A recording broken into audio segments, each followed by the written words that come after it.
A few weeks went by since the phone call incident. Rodney had begun calling more frequently, and son continued to sit quietly on the phone call for 2 to 3 minutes before hanging up. He refused to communicate with his dad. Rodney and I had no communication, outside of occasionally phone call time rescheduling when he was unable to call at 7, which was okayed by my attorney. Son has a birthday party sleepover he was invited to with his cousins tonight and will not be with me at 7.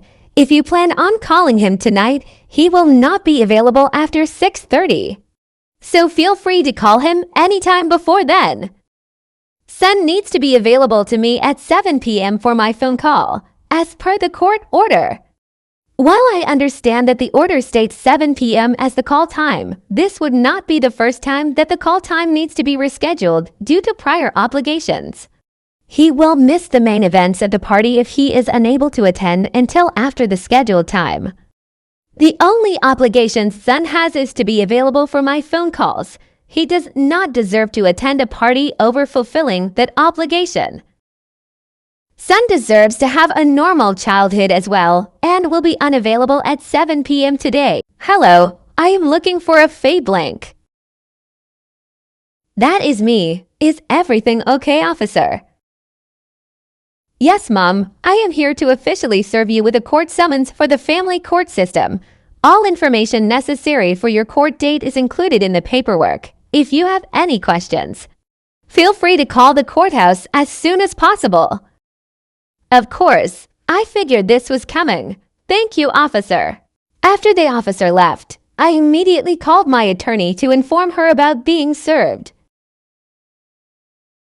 Yes, I am looking at the paperwork now. Have you been refusing to allow phone calls between Rodney and Son?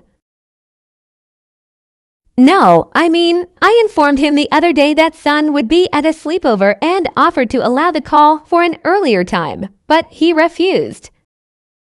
Well, according to this, he is claiming that he has been denied multiple times, and when he is able to get Son on the phone, Son has been coached to not speak and hang up after 2 minutes. Son doesn't really talk, that's true, but I don't see how I can make him speak. It's hard enough getting him to even stay on the phone for those few minutes he does not want to speak to Rodney. Besides the sleepover, has he been unable to have a phone call with Son any other time? Not while Son is in my care. There was one time he was with his aunt and uncle and the phone didn't have signal, but they were able to connect later in the day.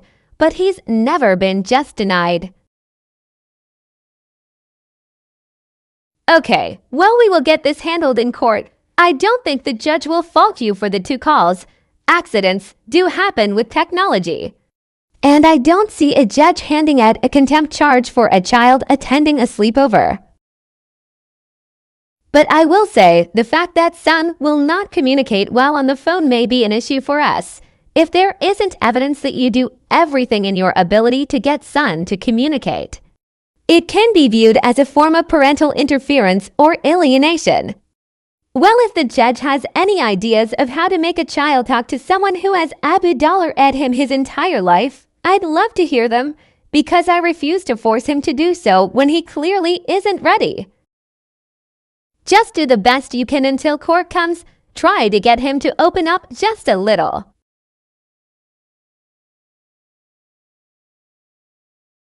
Court is now in session for a rule to show cause that the mother, Faye Blank, is willfully and knowingly in contempt of the court order. Mr. Blank, why do you believe that Ms. Blank is willfully in contempt? Thank you, Your Honor. Yes, I find it true that Ms. Blank is knowingly and willfully in contempt of the court order due to multiple flagrant violations. She has 2 times now denied me my phone calls with my child, which is my only form of contact with him. And the worst offense in my opinion is that she has manipulated my son into believing he does not want to speak to me when I am able to have my phone call. And how do you have this knowledge that Ms. Blank has encouraged Son to not communicate with you during your phone calls? My son has stated multiple times during these calls that his mother has instructed him to only stay on the calls for 2 minutes at most, as well as to not show his face while we are FaceTiming. I am sure you understand why this is concerning. What is she attempting to hide from me by not allowing my child to show me his face? I have also heard Ms. Blank herself tell Son that he is allowed to hang up the call whenever he wants to, despite me still speaking to him. Ma'am, is this correct? Have you been intentionally limiting communication between Mr. Blank and the child? No, not at all. Son has been unavailable twice for calls this entire time. Once was due to a technological issue while he was in the care of my family, and the other time he was at a sleepover. I had offered an earlier time to speak to Son, but Mr. Blank refused. He demanded that I force Son to miss the sleepover in order to have the call, while I understand that Mr. Blank wants to speak to Son. I also took into consideration that Son deserves to have as normal a childhood as possible, despite being in the middle of our custody battle. And is it true that you have instructed Son to only stay on the calls for 2 minutes, or to not show his face on the camera? No, while I have told Son he does not need to feel forced into lengthy conversations, I have always encouraged him to at least talk for a few minutes. I also have never told him not to show his face. Originally, he refused to partake in any FaceTime calls because he didn't want to see his father. I told him if he didn't want to be on camera. Your Honor, this is my main concern about Ms. Blank being allowed to relocate across the country with my child. She has shown time and time again that she has no respect for my position as Son's father or the bond of father and son should share. Due to the precarious situation at play here, I demand that the courts hold her accountable for these willful actions if she is to be allowed to relocate with my child across the country. She needs to learn now that these violations will be taken seriously and consequences will come. Ms. Blank, in what ways have you pushed your son to have more meaningful conversations with his father? Are you encouraging him to stay on the phone or helping him think of things to discuss with Mr. Bland? K. To be honest, I have not. I speak to Son about his feelings about speaking to his father, and he also talks about his feelings on the topic with his therapist. But I do not believe it is healthy for Son to be forced to speak to someone who has caused him emotional trauma. And this is why I believe Ms. Blank will not learn she is held to the order just as I am unless she is jailed for contempt. Your input on my decision is not required, Mr. Blank. While I understand that it is near impossible to force a child to speak when they do not want to, it is also unacceptable to allow and encourage a child to not speak to their other parent. As you have openly admitted that you have not attempted to push or encourage Son to have meaningful conversations with his father, or to remain on the call for an appropriate amount of time, that leaves me no choice but to find you in willful contempt. Good, it's about time you learn you aren't above the order, Faye. Another outburst in my courtroom will end with you being held in contempt of court as well, sir. Mom, as this is your first offense, I am not ordering any fines or punishment. I only order you to pay Mr. Blank's legal fees for this hearing. The court expects that both parents will encourage a healthy and stable relationship between the child and their other parent. I hope that this is not an issue again in the future. I understand, Your Honor. Good. Court is now dismissed. I would just like to take this moment and prove to everyone that Faye is not the innocent little victim she always portrays herself to be. Asterisk posts the ruling from court showing that Faye was ruled to be in contempt asterisk.